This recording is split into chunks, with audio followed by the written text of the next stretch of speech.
সুপ্রিয় দর্শক, আসসালামু আলাইকুম ওয়া রাহমাতুল্লাহ। মানুষ গুনাহ করে, এটাই স্বাভাবিক, কিন্তু রাসূলুল্লাহ সাল্লাল্লাহু আলাইহি সাল্লাম বলেছেন, সত্যিকারের তওবা সব গুনাহকে মাফ করে দেওয়া হয়। তওবা তিনটি শর্ত: গুনাহ ছেড়ে দেওয়া, হৃদয়ের অনুতপ্ত হওয়া,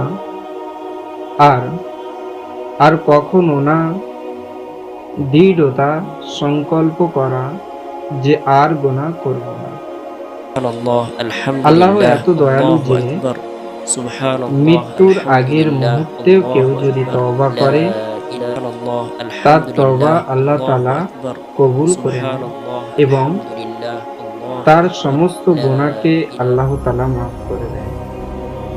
আজই বলুন, হে আল্লাহ, আমাকে ক্ষমা করে দিন। আমিন। আসসালামু আলাইকুম। বন্ধুরা, চ্যানেলটি সাবস্ক্রাইব